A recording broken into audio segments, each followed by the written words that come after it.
સુરત શહેર પોલીસે કાર કૌભાંડને લઈ સૌથી મોટો પર્દાફાશ કર્યો છે, જેમાં મેટ્રો પ્રોજેક્ટના નામે કાર ભાડે મેળવી તેને બારોબાર વેચી દેવામાં આવતી હતી। આ મામલે સુરત શહેર ક્રાઇમ બ્રાન્ચે અલગ અલગ કંપનીની 11 ગાડીઓ જપ્ત કરી આગળની વધુ તપાસ હાથ ધરી છે।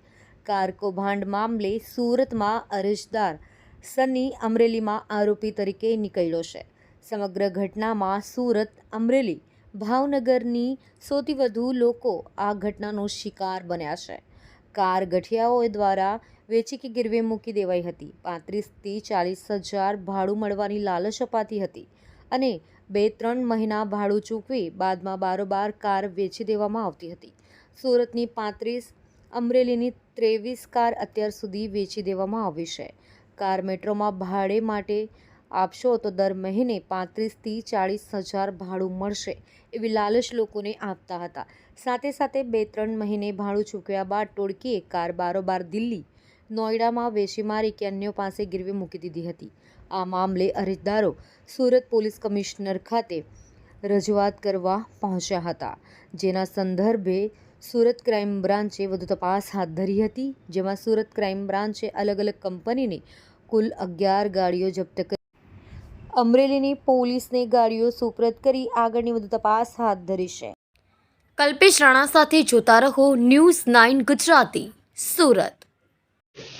સુરત શહેરમાં થોડા સમયથી ઓફિસો અને દુકાનોના શટર તોડી અને ચોરી કરતી ગેંગ સક્રિય થયેલી હતી।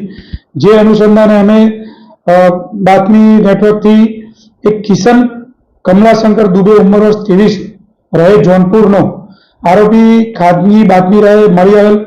જે આરોપીની સઘન પૂછપરછ કરતા આ આરોપી પોતે પાછળની બિલ્ડિંગમાંથી પાઇપ દ્વારા બાથરૂમના જે બારીઓ છે એને ગ્રીલ તોડી અંદર ઘૂસી મોબાઈલ અને લેપટોપની ચોરી કરતો હતો એવી એને કબૂલાત કરેલી।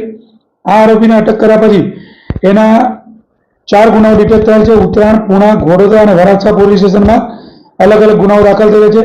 આરોપી પાસેથી અમે 8 લેપટોપ, કુલ 1,73,000 રૂપિયાનો મુદ્દામાલ કબજે કરી અને આગળની તપાસ ઉત્તરાયણ પોલીસ સ્ટેશનને આરોપીને સુપ્રત કરેલ છે।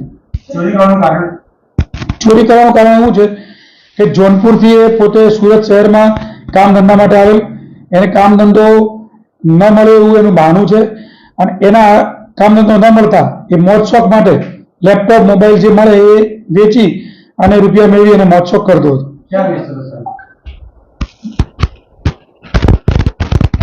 એને મોબાઈલ મળી રહે અને લેપટોપ મળી રહે તો રોકડા રૂપિયા વેચી અને મેળવી લેતો હતો।